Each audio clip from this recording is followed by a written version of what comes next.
Well, all right. Thank you so much for attending today's webinar. First, I'd briefly like to introduce myself. My name is Hector Martinez. I'm the Channel Sales and Educational Manager here at DxO Labs, and I'm accompanied by Allison from our Customer Service Department. For any of those who have any questions, just feel on free just to drop those questions in your chat dialog box. Allison and I will try to jump on top of that question as soon as possible and give you an answer as quick as possible. And at DxO, we create image processing software for all demanding and serious photographers. For our fellow end users, we thank you so much for supporting us. And for those who are just simply paying us a visit for the first time, thank you so much for checking in. DxO Optics Pro is strictly a standalone application for Mac or PC. It's an image processing tool that allows us to aim for the best image quality over any other image processing software currently on the market. What makes DxO Labs so unique is that our corrections are completely based off of camera hardware characterizations that we perform in our own very laboratories. I've personally seen camera hardware spend hours, if not days, in the hands of our talented technicians who shoot in several camera settings as well as lighting conditions. The end result's a database with thousands of dedicated optical sensor and optical modules, which allows Optics Pro to correct for the four optical flaws automatically. Not only that, our database continues to grow on a daily basis. As far as the four optical flaws that we correct for on a daily basis, that's distortion, vignetting, chromatic aberration, and an extremely unique feature called lens softness that you will only find using Optics Pro 9. We also correct for the exposures of your photo with an automatic adjustment to prevent blown out highlights. Thanks to the extreme measurements made in our labs for each camera that we worked on, we have the best denoising tool on the market, hands down, which allows us to shoot up to ISO levels over 100,000.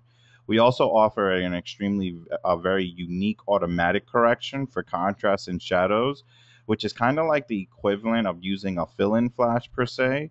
We also give you the option that you can actually change the color rendering to emulate the color of a certain camera body type of a certain raw file. And the benefit of doing this now we're capable of actually using multiple camera bodies at the same time while maintaining color uniformity.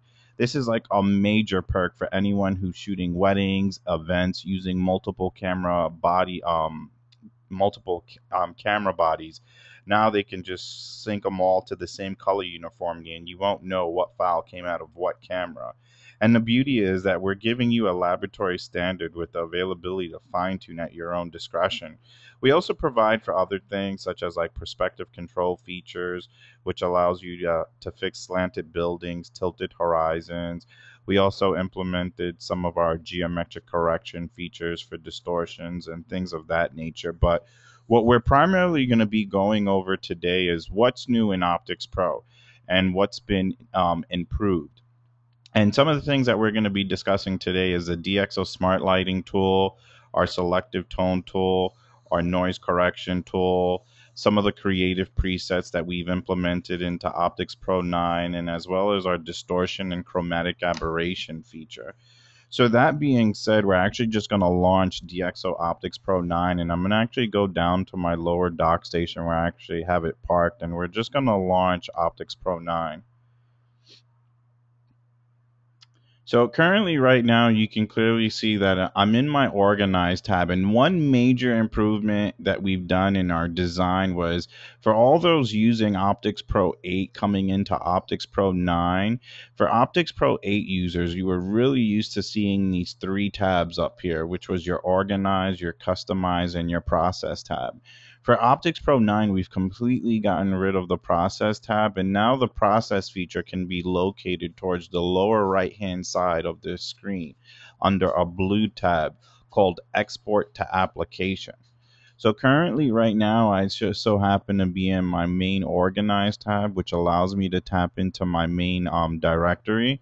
So I've selected the folder that I'm going to be working off of, and now I'm actually just going to go into the customization tab, which allows me to do all the heavy lifting, all the fine-tuned corrections, things of that nature.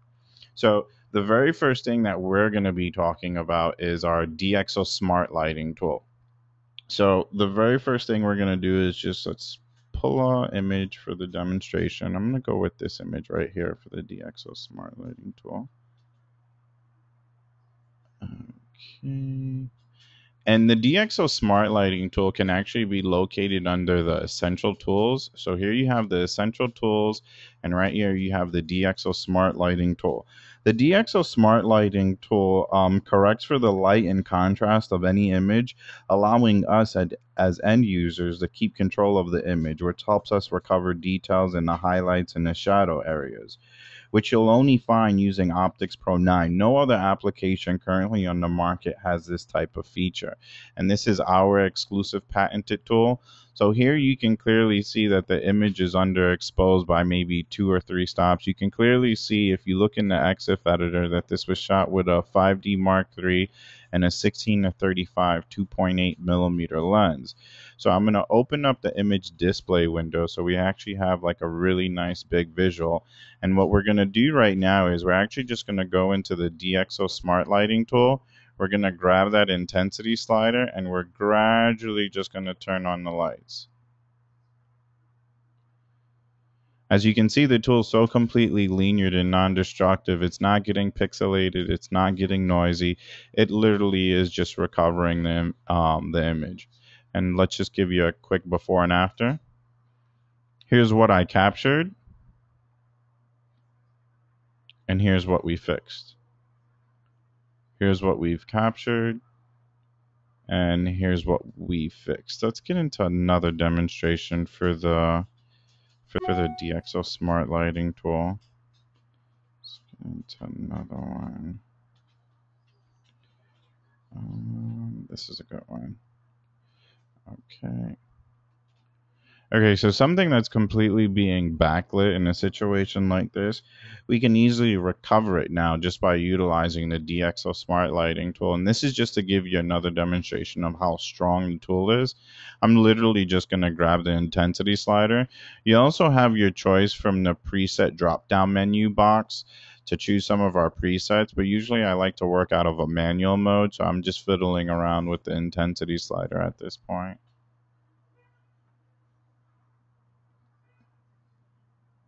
And here goes what we captured. Here goes what we fixed.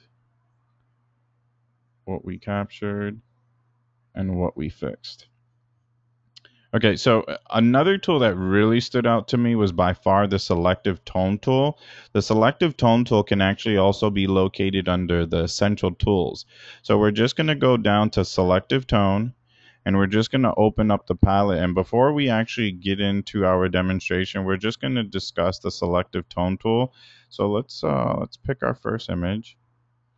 And what's really nice and unique about the Selective Tone tool is it actually gives us the manual capability of adjusting our highlights, our midtones, our shadows, and our absolute blacks. As far as the Selective Tone tool goes, I mean, the palette's really intuitive and straightforward. It's really a precise way to control and adjust the brightness or well-defined tonal ranges in an image. The highlight slider is pretty much just designed to recover the information and details in the brightest parts of an image, such as your skies and your clouds. Your midtone slider controls the brightness of your midtones, which are the levels located in the middle of a histogram. Your shadow slider just lightens and darkens areas along the image. And then your black slider just completely gives you control of your absolute blacks. So what I'm going to do right now is on an average day, we would probably just trash this image out. Keep in mind, the Selective Tone tool is another one of our patented tools. You will only find this tool using Optics Pro 9. No other application on the market has it, and it's an extremely unique tool. So what I'm going to do right now is I'm going to adjust for my highlights. I'm going to adjust for my midtones.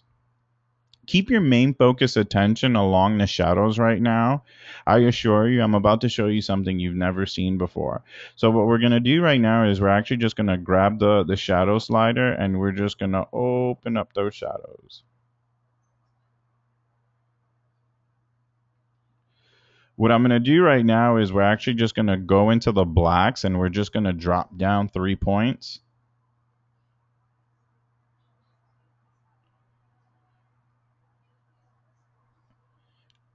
And then I'll show you what we captured,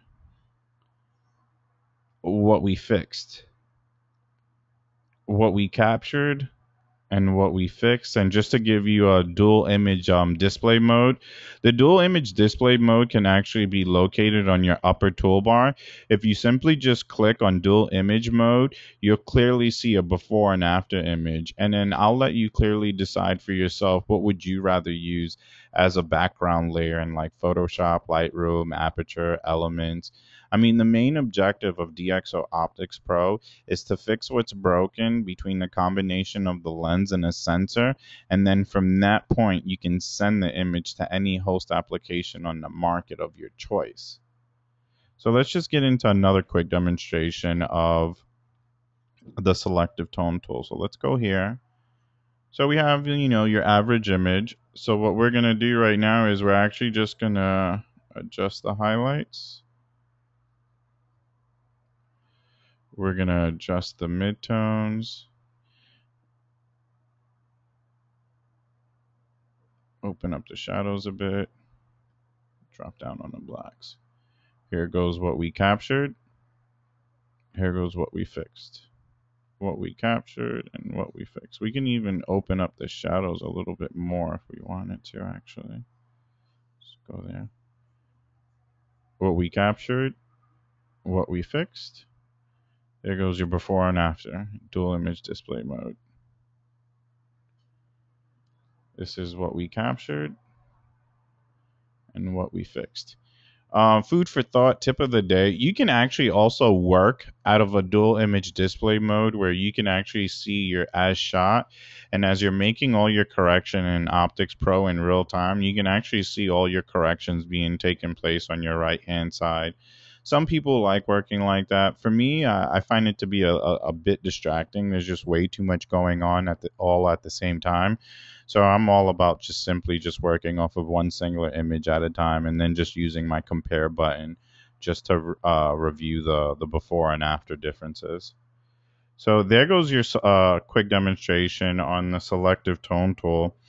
For the main reason why we're all here is by far to see the best denoising technology in the world. And we've actually delivered once again. We are really happy to say that we actually have the best denoising tool in the world, hands down. There's no other competitor who can catch up to what we're doing as far as denoising. And I'm really happy to be touching into this subject because it's a touchy subject for all of us. We're going to get into the subject of digital noise. And that was one of the major improvements that we've done in Optics Pro 9 was our denoising tool. Before we actually start getting further into this discussion, I just want everyone just to take a quick second just to look at my EXIF editor. And I want you to see what hardware was used to actually capture this image.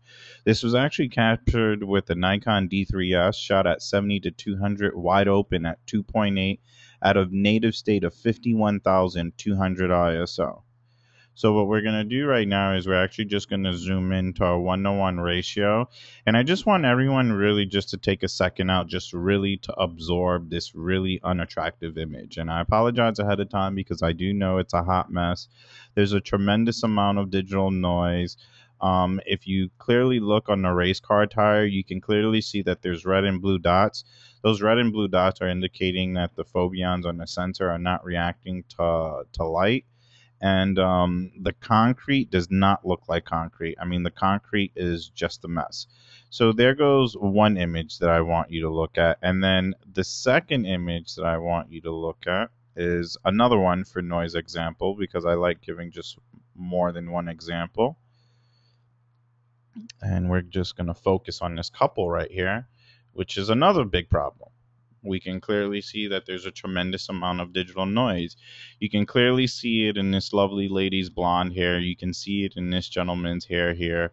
If you look at all the fine details, like all like the little billboards and like especially like all these little post-its in the background, you can clearly see that there's a major issue going on.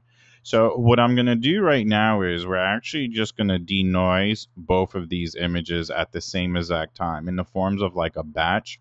So what I'm going to do right now is I'm actually just going to hold my command key and I'm actually just going to select both of these images. And now you can clearly see that both of these images are highlighted. We're going to completely get rid of all the digital noise, dead and hot pixels, maintain sharpness, uniformity. I'm about to show you the best denoising technology in the world right now.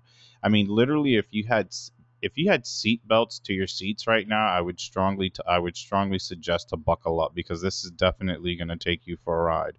Because when I was sitting down with the engineers and they actually gave me like a full thorough explanation of how the technology worked, I like to think that I've been around the block once or twice. I can tell you this right now, I have never seen anything like this my whole entire life. This is like the very first time I've actually witnessed something like that. So we're actually just going to go into the essential tools and we're going to go into our noise reduction tool in DxO Optics Pro 9. We're going to go into the noise reduction. And we've done a couple of different things for the noise reduction tool where we actually give you two different types of quality now, where you have your high and then there's the monstrosity prime. You have high and then there's prime. So for photographers who prefer to denoise their images immediately as quick as possible, DxO Optics Pro 9 still offers you a newly improved high quality classic denoising tool that produces fine detailed renderings extremely quick, even at the highest ISO sensitivity, right? So that's just your average, I want to get in, I want to get out. And then there's prime. Prime is just a whole nother monster. Prime is just another monstrosity.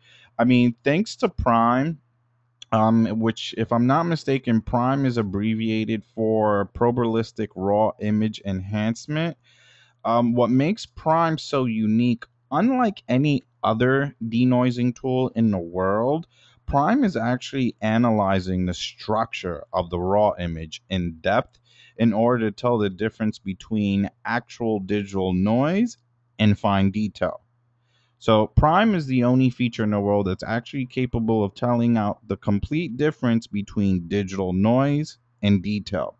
So Optics Pro offers up to actually one full stop over any other competitor, hands down, currently on the market. And by using the Prime technology, like the end results that I've personally witnessed is an image that's completely been suppressed in digital noise like I've never seen before. The textures, the details, the color, the overall saturation has been so well preserved, unlike anything I have ever seen my whole entire life. And not only that, most importantly, they're also maintaining shadow detail, which is helping us give us a bit of a more natural look to image. So what I'm going to do right now is we're actually going to go into noise reduction. We're going to go into prime, and you literally are getting a preview of prime. This is what we captured, and this is just a preview of Prime. Hence the word preview. This is just a preview of Prime. We're not fully going to get the full blown extent of what Prime's capable of doing until we export out into our host application. Now, this opens up another can of worms for us because now it's time to export out to our host application. So, considering the fact that I'm fixing what's broken between the combination of the lens and the sensor in Optics Pro, I'm now going to send to my host application. Before you can actually start sending to any host application, you want to make sure that your export's set up properly. So before doing that, you actually just want to go to your lower right hand side, export to application. You're going to notice that there's like a little triangle pointing down. You're going to click on that triangle and then you're going to hit export to disk.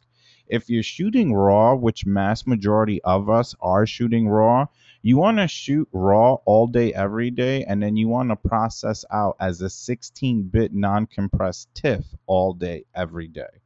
So here you can clearly see that my TIFF format's been set up. I actually have it already set up in my in my destination folder under processed images, and I'm pushing everything out at 300 dpi. So now that my export to disk is set up, now I can send it to any host application. So what I'm going to do is I'm going to export to application. And this is the beauty about Optics Pro. We are capable of adapting to any host application on the market. That's Photoshop, that's Lightroom, that's Aperture, that's Elements. Oh, and we also have a major perk for you for Optics Pro 9. We are now fully capable of adapting to all third-party plugins. This is huge for us in Optics Pro 9. We are now capable of adapting to any third-party plugin on the market as well as host applications. We've heard your cries. We finally delivered. We can finally adapt to any third-party plugins on the market. So what I'm going to do right now is I'm actually going to process both of these images as 16-bit TIFFs. You can clearly see that right here in the queue, that you can clearly see that the two images are currently being processed. So while these two images are being processed, we're just going to get into our next demonstration. Obviously, when there's their strengths, there's definitely their weaknesses. And if there's one weakness Prime has, you're investing about an additional minute and a half to 2 full more minutes on processing time. But it's definitely worth it for the correction that you're going to get. So what we're going to do right now is we're actually going to touch into the subject about some of the creative presets while Prime's doing its job. So don't forget about Prime, because Prime's right over here doing its job. But what I'd like to discuss right now is some of the creative presets that we have to offer in Optics Pro 9. So we're just going to get into some of the creative presets real quick.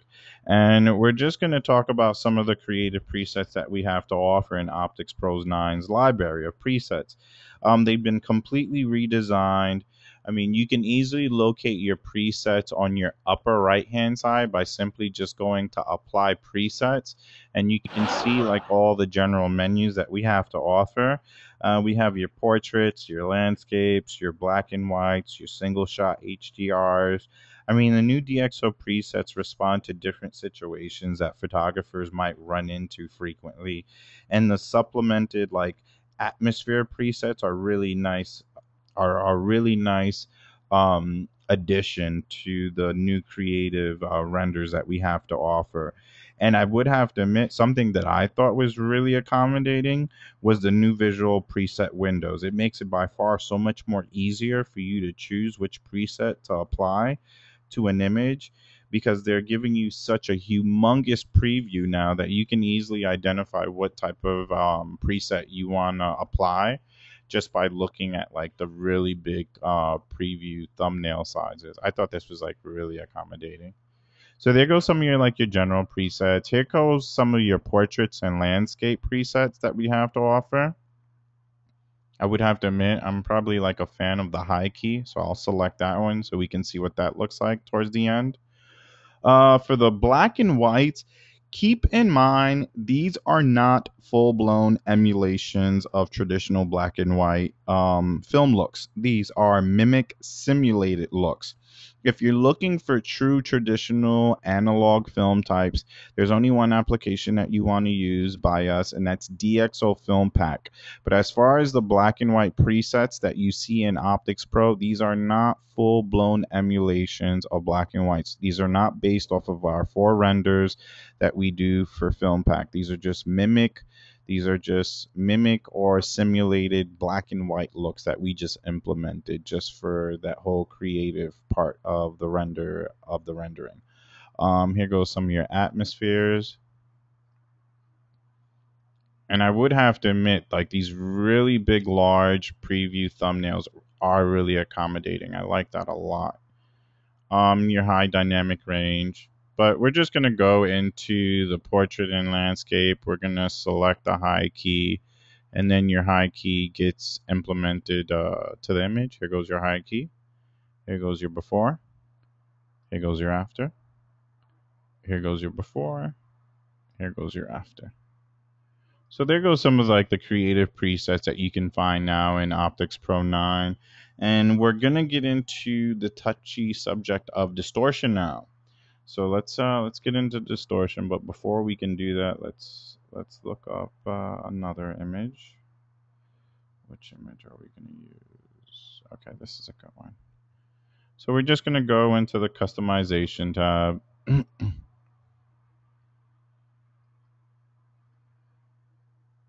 Okay, so let's talk about distortion. Distortion can actually be located under optical corrections. You have optical corrections, and then you have the distortion queue. So we're just going to move the slider down just a little bit. We're going to open up distortion queue. Okay. So when it comes down to the geometric distortion corrections introduced into Optics Pro, I mean, pretty much we can tell the difference between like pincushion or barrel form distortion, or sometimes we can even get a mixture of the two, which we can correct for. In either case, DxO Optics Pro makes it possible to correct for the distortion, so that straight lines in our original scene are reproduced as straight lines in our image. So there's not really much to the distortion cue.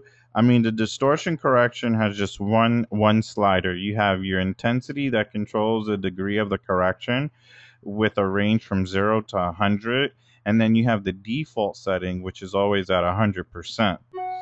And you should only use the slider either to avoid cropping of important detailed information near the edges, or let's just say you're doing it for like your own pet peeve, like creative reasons. Then that's at your own discretion. The correction drop down menu allows you to select either automatic corrections based off of our DxO optical modules, or you can even go under the corrections and select under a manual correction. Only the manual option will be activated if the DxO optical module is not responding or it's just not available to you in our system. As far as like automatic distortion corrections, I mean, considering the fact that that the appropriate optical module is loaded on your camera and it's being recognized by our system, DxO Optics Pro will automatically correct for any type of distortion. Let's just say now when you're going into a manual mode, when you go into a manual mode, we actually give you a couple of options. Things actually get a little bit different. So when you select the manual in the drop down menu in the relevant DxO optical module for your camera lens combination, and let's just say it's not available or not loaded, you actually can have the choice of choosing from barrel, pincushion, or fisheye distortion, and then from there you would just rely on your intensity slider to do all the fine tuning. But considering the fact that I already have the modules installed on my system, and just another tip of the day, if you're interested in knowing if the modules are installed on your system properly, I mean, regardless of anything, the minute you even remotely attempt to start working off of a file, you're going to have like a dialog box that pops up that shows your camera and your lens combination. But let's just say like this little green dot right here, this little green circle, it's indicating that it's actually recognizing my optical module. If this green circle dot was a red circle dot, then it would be indicating that the optical module is not being recognized. In a situation like that, we would actually have to go into the manual mode. But considering the fact that it's already recognized in my system, I can easily go based off of DxO optical module. And I'm going to send, there we go. And let me just show you a quick before and after. This is what we captured. And this is what we fixed. This is what we captured, and this is what we fixed. Captured, fixed. This image was actually shot with a 1DS Mark II, and if I'm not mistaken, a Sigma 15mm fisheye lens. So let's get into the next demonstration, and this is a good one. Okay, so we can clearly see this was actually shot with a 5D Mark 5D Mark II, and a Canon 15mm fisheye lens. So let's close the EXIF editor and just open everything up real nice and big. Okay, so we can clearly see we have some major distortion issues. Not any longer. We're going to go under optical corrections. We're going to select distortion, and it's gone. That quick. This is what we captured. This is what we fixed. Once again, what was captured, what was fixed. Dual image display, quick before and after. And you can clearly see the before and after. So now that we've gotten rid of the distortion, in most cases in a situation like this, we would suffer from some chromatic aberration, because I can clearly see a little bit of chromatic aberration right here in the corner. Let's get into the main reason why we're all here today, is because we want to see the best denoising tool on the market, right? So let's go into our very first image. We're going to zoom into a 1:1 ratio. And now we're about to witness the best denoising technology in the world. So what I'm going to do right now is I'm actually going to go into my compare queue, and I'm going to drop down, and we're going to compare this file, the preview file, to our actual file that we denoised. So I need everyone to pay very, very close attention. So the very first thing that I'm going to do is I'm going to show you what we captured. This is what we captured. So let's go here. Hold on. Let's bring this here. Okay, so this is what we captured. This is what we captured. This is our preview of Prime. Now I'm actually going to show you the Monster Prime. So this is our preview of Prime. This is actually Prime. This is the actual Prime. That's Prime. Preview. Prime. Preview. Prime. Preview. Prime. So just to, if you're as anal as I am, we're going to go in at 200%. And keep in mind, in actuality, you would never look at an image this close. But what I want everyone to keep their main focus attention on is this little portion right here. Because we're always, as photographers, we always try to aim for like the smallest forms of detail, right? So let's aim for this small portion of detail. This is our preview of Prime. This is actual Prime. Preview of Prime. The actual Prime.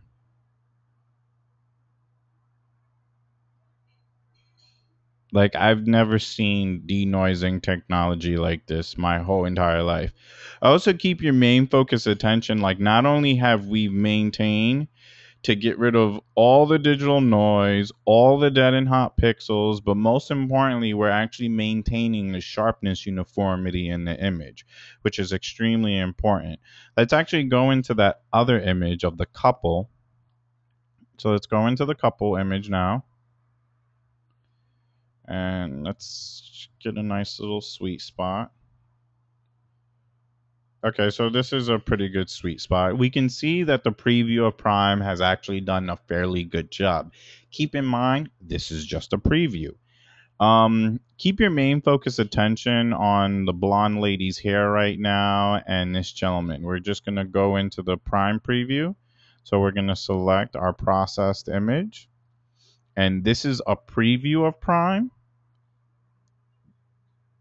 This is the actual Prime technology. So this is Prime.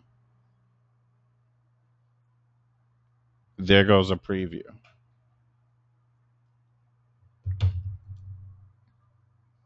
Here goes Prime. Here goes preview. Okay. Once again, we always want to go for the smallest sorts of detail, right? So when I actually saw the preview of Prime, I was actually really impressed on how the post-its were cleaned up. So that I thought. And then the engineer was like, but you're not looking at anything. And I'm like, what are you talking about? Like, this is a really good job. He's like, no, this is not prime. This is prime. That's your preview. Prime, preview, prime, preview. And let's just split it in half.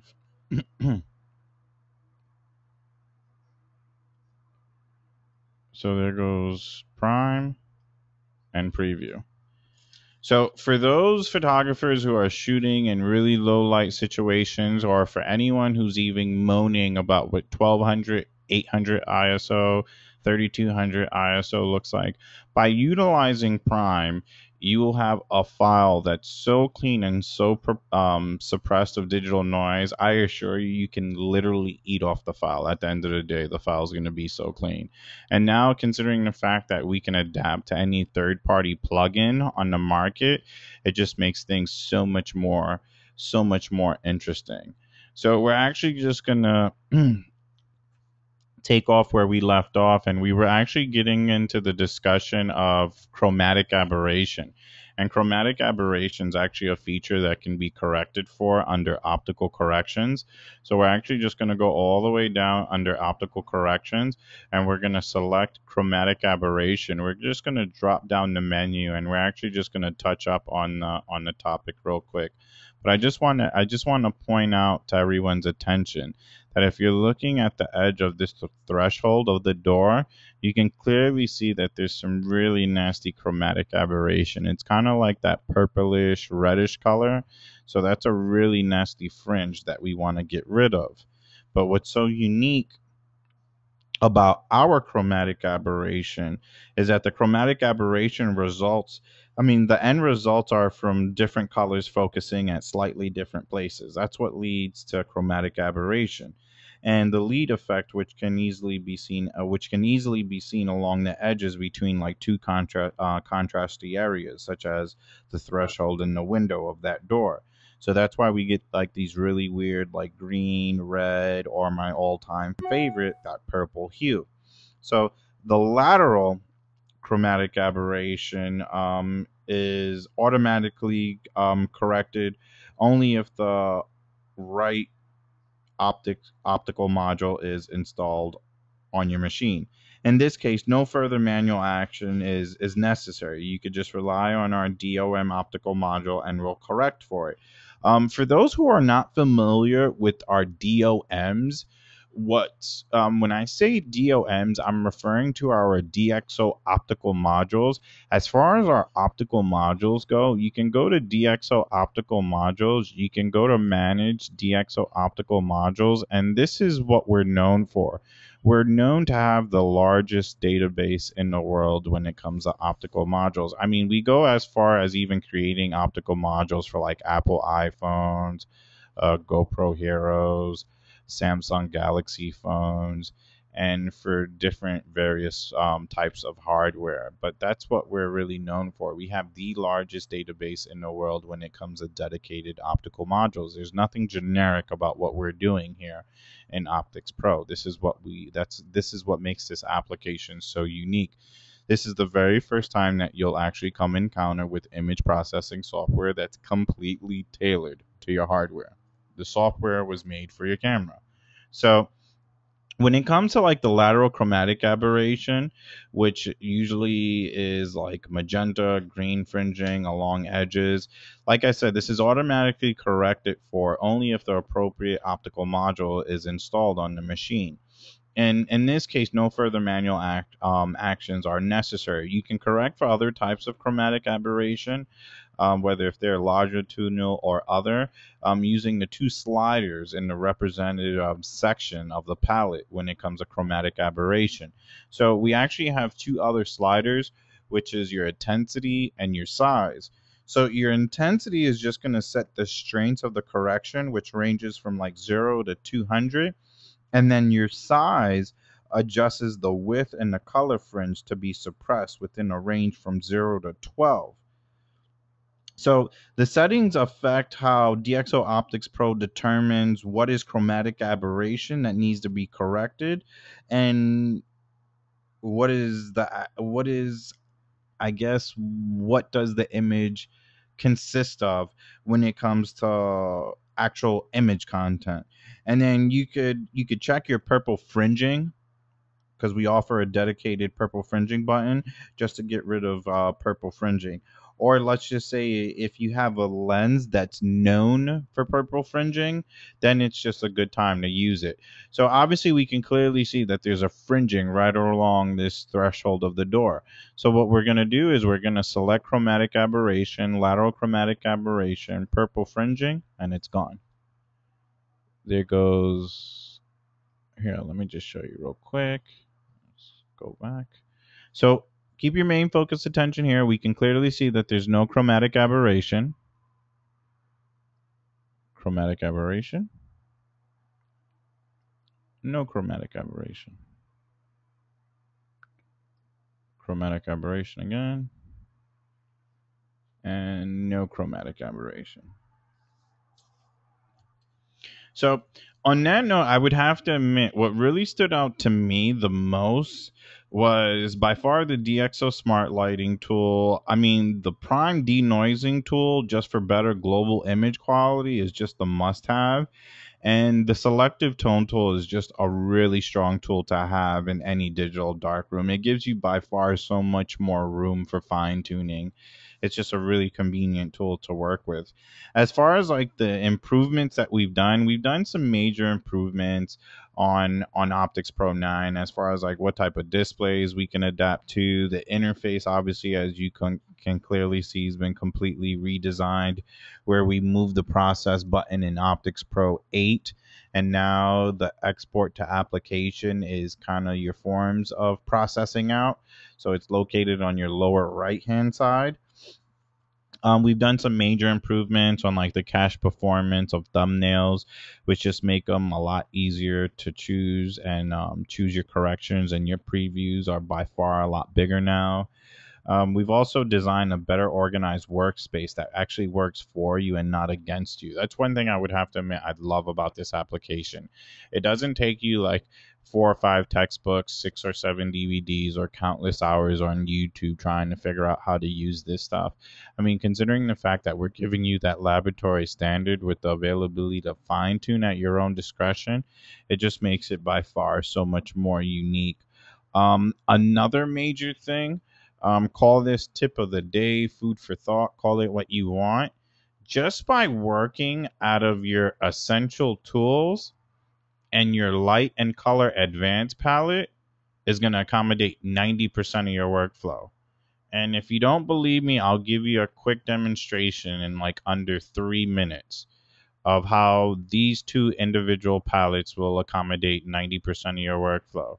So I'll get rid of all the other palettes just to prove that I'm right.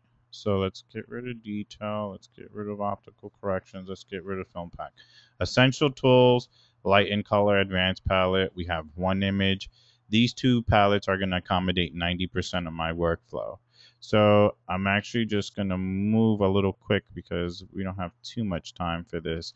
I'm actually just going to apply a fill in the DxO Smart Lighting. Bring micro contrast to about, that's right. Color and accentuation, what I'm going to do is I'm actually going to make the grass pop. So I'm going to bring the vibrancy up to about 50 points. Bring up the saturation to about 2 points. All right, the selective tone tool, keep your main focus attention like on all these clouds. We're going to bring all this information back.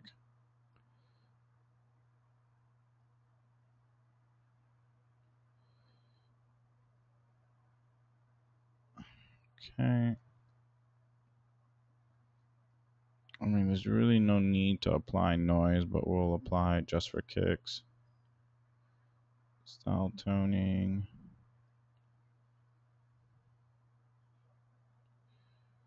Create like a inverted S curve.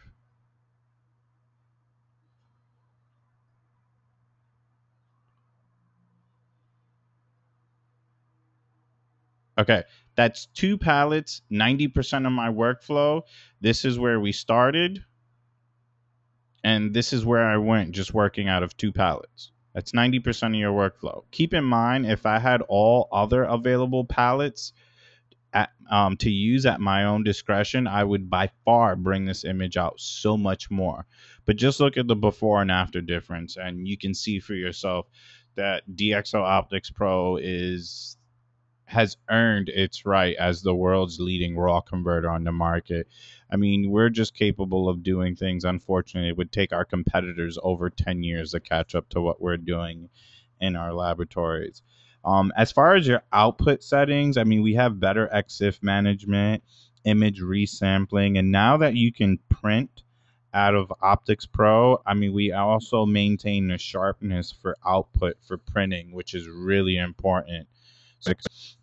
So I guess to sum it all up, like as as we all know that, I mean, obviously, as we all know that every single photo that we take is extremely unique in its own individual way. Doesn't matter. It doesn't matter whether you're shooting the same image several different times under the same lighting conditions, using the same camera settings. As we've all noticed from personal experience, that some images have grain in darker areas, while others just completely lack contrast in certain areas, and others just suffer from like some major backlighting issues. So I mean, there's other competitive post-productive softwares on the market that allow you to deal with these type of problems, but by offering you a really wide range of overwhelming corrections, but leaving you to do all the heavy lifting.